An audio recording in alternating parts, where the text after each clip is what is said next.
ನಮಸ್ಕಾರ, Bidar news round ಅಪ್ಗೆ ಸ್ವಾಗತ. ನಾನು ಪ್ರಿಯಾಂಕಾ ಶ್ರೀಗುರು. ಬನ್ನಿ ಕ್ವಿಕ್ ಆಗಿ ನೋಡೋಣ ಜಿಲ್ಲೆಯ ಇಂದಿನ ಪ್ರಮುಖ ಸುದ್ದಿಗಳನ್ನು.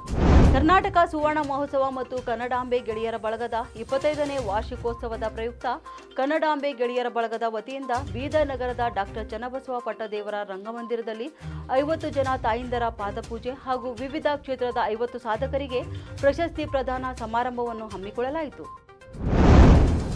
ಕಾರ್ಯಕ್ರಮವನ್ನು ಉದ್ಘಾಟಿಸಿ ಮಾತನಾಡಿದ ಬೀದರ್ ದಕ್ಷಿಣ ವಿಧಾನಸಭಾ ಕ್ಷೇತ್ರದ ಶಾಸಕ ಶೈಲೇಂದ್ರ ಬೆಲ್ದಾಳೆ, ಮೋದಿ ಅವರು ಸಫಾಯಿ ಕಾರ್ಮಿಕರನ್ನ ಸನ್ಮಾನ ಮಾಡಿ ಪಾದಪೂಜೆ ಮಾಡಿದರು ಎಂದು ಅದೇ ರೀತಿ ಬೀದರ್ನಲ್ಲಿ ವಿರೂಪಾಕ್ಷ ಗಾದ್ಗೆ ಅವರು 50 ಜನ ತಾಯಿಂದರಿಗೆ ಪಾದಪೂಜೆ ಮಾಡಿದ್ದಾರೆ.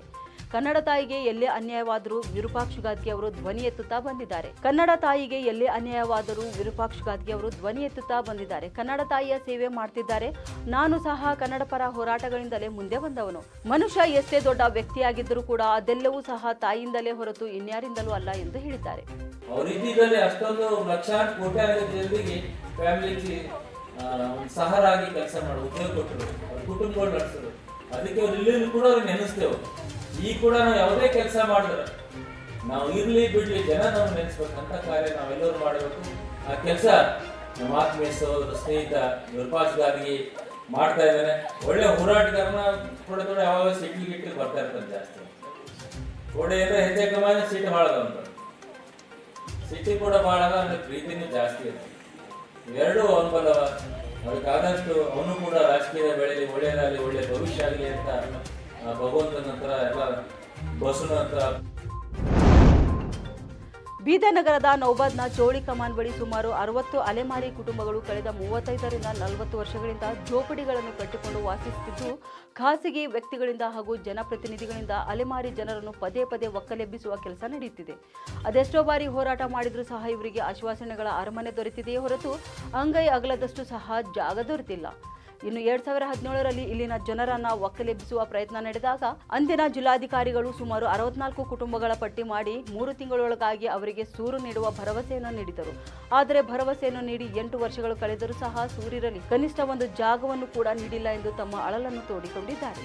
ಯಾನಿಲ್ಲ ಸರ್, ನಾವು ಗರೀಬರು ಇದ್ದೆವು. ಇದೇ ಜಾಗ ಇಲ್ಲ ಕಡೆಂದು, ಮನೆ ಇಲ್ಲ ಕಡೆಂದು ಅಲ್ಲಿ ಇಲ್ಲಿ ಬೀಳ್ಕೋತ ನಡೆದಿದ್ದೆವು. ನನಗೆ ಬಿ ಯಾನಿಲ್ಲ. ಎಷ್ಟೋ ಮಂದಿಗೆ ಹಾವು ಬಂದ್ರೆ ಹಾವು ಕಚ್ಲತ್ತವ. ಇದು ಗುಡ್ಸಿದಾಗ ಬೀಳತ್ತೆ. 20-30 ವರ್ಷ ಆಯಿತು. ನನಗೆ ಯಾನು ಬಿಲ್ಲ, ದಿಕ್ಕು ದೇಶ ಯಾವ್ದಿಲ್ಲ. ಹಿಂಗೆ ಮನೆ ಇಲ್ಲ, ಏನಿಲ್ಲ, ಜಾಗ ಇಲ್ಲ. ಜಾಗ ಕೊಟ್ಟಿದ್ರೆ ಬಿ ಏನಾರು ಪಾರ್ಟಿಷನ್ ನೋಡ್ಕೊಂಡು ಇಡ್ತಿದ್ದೆವು. ಮಕ್ಕಳು ಬಿ ತರಸಾಗ್ಲತ್ತದ, ನನಗೆ ಬಿ ತರಸಾಗ್ಲತ್ತದ. ಹ್ಯಾಂಗಿರ್ಬೇಕು, ಹ್ಯಾಂಗೆ ಹೋಗ್ಬೇಕಂತ ಬಸ್ಸು ಮಳೆ ಹೊಂಟದ. ಮಳೆದಾಗ ನೀರ್ದಾಗನೇ ಮಕ್ಕೊಳತ್ತಿದ್ದೆವು, ನೀರ್ದಾಗನೇ ಎದ್ಲತ್ತಿದ್ದೆವು. ಮಕ್ಕಳಿಗೆ ಬಿ ಅವನ ಸರ್ದಿ ಅವ್ರಿಗೆ ಬಿ ರೊಕ್ಕ ಹಾಕಿ ಸಾಕಾಗ್ಲತ್ತದ. ಮಕ್ಕಳಿಗೆ ಬಿ ನೀರ್ದಾಗನೇ ಮಕ್ಕಳತ್ತಿದ್ದೆವು. ನೀರ್ದಾಗನೇ ಏಸು ಮಂದಿ ಬಿ ಮೂವರಿಬ್ಬರಿಗೆ ಬಿ ಹಾವು ಕಚ್ಚದ. ಏಸು ಹಾವು ತರ್ಲತ್ತವ, ಏಸು ಹಾವು ಒಯ್ಲತ್ತವ ಬಿ.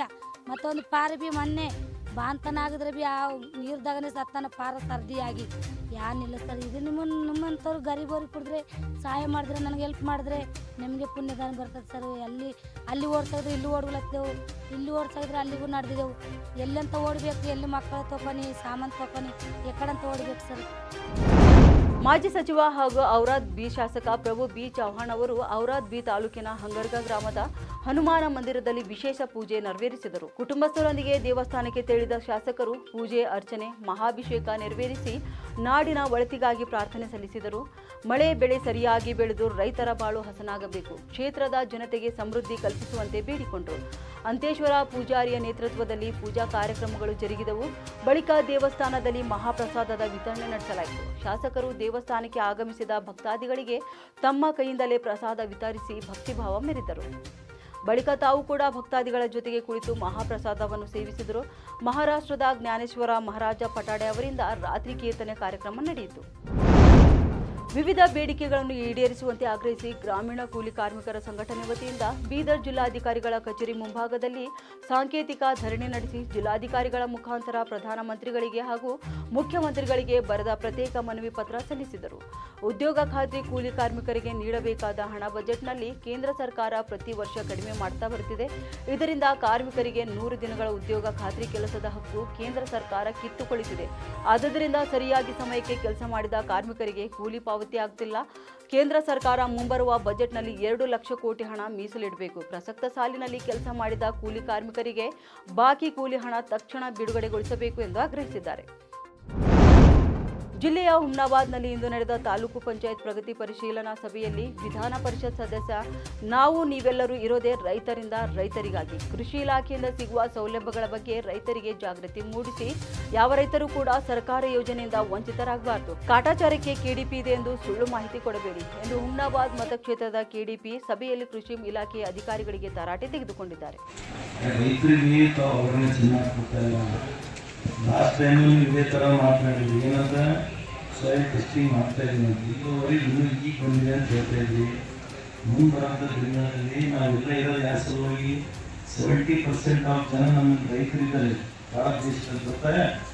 ಮತ್ತು ರೈತರು ಒಳ್ಳೆಯದಾದರೆ ನಮ್ಗೆಲ್ಲರಿಗೂ ಒಳ್ಳೆಯದು. ಅದಕ್ಕೆ ತಾವು ದಯವಿಟ್ಟು ಫೀಲ್ಡಿಗೆ ಹೋಗಿ ಸುಮ್ಮನೆ KDP ಮೀಟಿಂಗ್ ತಿಂದೊಂದು ಆನ್ಸರ್ ಮಾಡೋಕ್ಕೆ ಹೋಗಬೇಡ್ರಿ. ದಯವಿಟ್ಟು ಎಲ್ಲ ರೈತರಿಗೂ ಸಾಯಿಲ್ ಟೆಸ್ಟಿಂಗ್ ಆಗಲಿ ಅವೇರ್ನೆಸ್ ಕೊಡ್ರಿ. ಯಾಕಂದ್ರೆ ಎಷ್ಟೆಷ್ಟು ರೈತರ ಸಲುವಾಗಿ ಫಂಡ್ಸ್ ಬರ್ತಾ ಇದಾವ, ಅವ್ರಿಗೆ ಅವೇರ್ನೆಸ್ ಕೊಟ್ಟರೆ ಮಾತ್ರ ರೈತರು ಹೊರಗಡೆ ಕೆಲಸ ಮಾಡ್ತಾರೆ. ಹೌದಾ ಇಲ್ಲ? ನಾವೆಲ್ಲ ಸ್ವಲ್ಪ ಅರ್ಥ ಮಾಡ್ಕೊಳ್ಳಿ. ಇವಾಗ ಹೆಣ್ಣು ಕೆಲಸ ಮಾಡಬೇಕಲ್ಲ, ಸುಧಾರಣೆ ಮಾಡ್ಕೊಳ್ಳಿ. ನಾವೆಲ್ಲರೂ ರೈತರ ಸಲುವಾಗಿ. ಓಕೆ. ಗೋಮಾತೆಗೆ ಪೂಜೆ ಸಲ್ಲಿಸುವ ಮೂಲಕ 21ನೇ ಜಾನುವಾರು ಗಣತಿ ಸಮೀಕ್ಷೆಗೆ ಇಂದು ಬೀದರ್ನಲ್ಲಿ ಸಂಸದ ಸಾಗರ್ ಖಂಡ್ರೆ ಅವರು ಚಾಲನೆ ನೀಡಿದರು. ಸಮೀಕ್ಷೆಯ ಉದ್ದೇಶವು ದೇಶದ ಜಾನುವಾರು ಸಂಪತ್ತಿನ ಸಮಗ್ರ ಮಾಹಿತಿ ಸಂಗ್ರಹಿಸಿ ಕೃಷಿ ಮತ್ತು ಪಶುಸಂಗೋಪನಾ ಅಭಿವೃದ್ಧಿಗೆ ಮಾದರಿ ಯೋಜನೆ ರೂಪಿಸುವುದು ಹಾಗೂ ಸಂದರ್ಭದಲ್ಲಿ ಸ್ಥಳೀಯ ಪಶುಸಂಗೋಪನಾ ಅಧಿಕಾರಿಗಳು ಉಪಸ್ಥಿತರಿದ್ದರು. ಶಾಲಾ ಶಿಕ್ಷಣ ಇಲಾಖೆ ಕ್ಷೇತ್ರ ಶಿಕ್ಷಣಾಧಿಕಾರಿಗಳ ಕಾರ್ಯಾಲಯದಿಂದ ಹುಮ್ನಾಬಾದ್ ಮತ್ತು ಚಿಟಗುಪ್ಪ ತಾಲೂಕಾ ಮಟ್ಟದ ಪ್ರತಿಭಾ ಕಾರಂಜಿ ಹಾಗೂ ಕಲೋತ್ಸವ ಕಾರ್ಯಕ್ರಮವನ್ನು ಹಮ್ಮಿಕೊಳ್ಳಲಾಯಿತು. ಕಾರ್ಯಕ್ರಮವನ್ನು ಉದ್ಘಾಟಿಸಿ ಮಾತನಾಡಿದ ಹುಮ್ನಾಬಾದ್ ಶಾಸಕ ಸಿದ್ದು ಪಾಟೀಲ್, ಪ್ರತಿಭಾ ಕಾರಂಜಿ ಕಾರ್ಯಕ್ರಮಗಳು ವಿದ್ಯಾರ್ಥಿಗಳ ಕಲಿಕೆಗೆ ಹಾಗೂ ಹೊಸದಾದ ಜೀವನ ಕೌಶಲ್ಯವನ್ನು ಹೊಂದಲು ವೇದಿಕೆಯಾಗಿದೆ. ವಿದ್ಯಾರ್ಥಿಗಳಲ್ಲಿನ ಪ್ರತಿಭೆಯನ್ನು ಗುರುತಿಸಿ ಹೊರತರಲು ಶಿಕ್ಷಕರಿಗೆ ಅವಕಾಶವನ್ನು ನೀಡುತ್ತಿದೆ. ವಿದ್ಯಾರ್ಥಿಗಳಲ್ಲಿ ವ್ಯಕ್ತಿತ್ವ ಹಾಗೂ ಸ್ಪರ್ಧಾತ್ಮಕ ಮನೋಭಾವವನ್ನು ರೂಪಿಸಲು ಪೋಷಕರು ಹಾಗೂ ಶಿಕ್ಷಕರನ್ನು ಪ್ರೋತ್ಸಾಹಿಸಬೇಕೆಂದು ಹೇಳಿದರು. ಇಂದು ಹುಮ್ನಾಬಾದ್ ಪಟ್ಟಣದ ತಾಲೂಕ್ ಪಂಚಾಯತ್ ಸಭಾಂಗಣದಲ್ಲಿ ಶಾಸಕ ಸಿದ್ದು ಪಾಟೀಲ್ ಅವರ ಅಧ್ಯಕ್ಷತೆಯಲ್ಲಿ ಪ್ರಗತಿ ಪರಿಶೀಲನಾ ಸಭೆ ಜರುಗಿತು. ಸಭೆಯಲ್ಲಿ ದುಬಲ್ಗುಂಡಿ ಮತ್ತು ಘಾಟ್ಬೋರಲ್ ಪ್ರಾಥಮಿಕ ಚಿಕಿತ್ಸಾ ಕೇಂದ್ರದಲ್ಲಿ ವೈದ್ಯರ ನಿರ್ಲಕ್ಷ್ಯದಿಂದಾದ ಸಾವಿನ ವಿಚಾರವಾಗಿ ಮಾತನಾಡಿದ ಪರಿಷತ್ ಸದಸ್ಯ ಚಂದ್ರಶೇಖರ್ ಬಿ ಪಾಟೀಲ್, ದುಬಲ್ಗುಂಡಿ ಮತ್ತು ಘಾಟ್ಬೋರಲ್ ಪ್ರಾಥಮಿಕ ಚಿಕಿತ್ಸಾ ಕೇಂದ್ರದಲ್ಲಿ ಆಸ್ಪತ್ರೆಯ ವೈದ್ಯರು ಹಾಗೂ ಸಿಬ್ಬಂದಿ ನಿರ್ಲಕ್ಷ್ಯತನದಿಂದ ಸಾವಾಗಿರುವುದು ನೋವಿನ ಸಂಗತಿ. ಈ ರೀತಿ ಮರುಕಳಿಸದಂತೆ ಎಚ್ಚರಿಕೆ ವಹಿಸಿ ಎಂದು ತಾಲೂಕಾ ಆರೋಗ್ಯ ಅಧಿಕಾರಿಗಳಿಗೆ ಖಡಕ್ ಎಚ್ಚರಿಕೆ ನೀಡಿದ್ದಾರೆ. ಎಲ್ಲ ಅವರು ಬರೋದು CSC ಹೇಳಿ ಸರ್, ನಾವು ತಿಳಿಸ್ತೀವಿ ಸರ್. ಆಮೇಲೆ ಗಂಗಮ್ಮ ಅಂತೇಳಿ ಅದು ಡೆಲಿವರಿ ಇದಾಯ್ತು ಪೇಷೆಂಟು. ಆಯ್ತು ಸರ್. ಅದಕ್ಕೆ ಅದಕ್ಕೆ ಸುಧಾರಿಸ್ಕೊಂಡು ಸರ್ ನಾವು ಹೋಗಿದ್ದೆ ಸರ್. ನಾವು ಮತ್ತು ಹೂಗುಂಡಿಯನ್ನು ಆಯ್ತು ಘಟನೆ. ಹೌದು ಸರ್. ಅದು ಆಗಿದ್ದೀನಿ ಅಂದರೆ ಸ್ಟಾಪ್ ಸೆಲೆಕ್ಷನ್ ಬರುತ್ತೆ ಸರ್.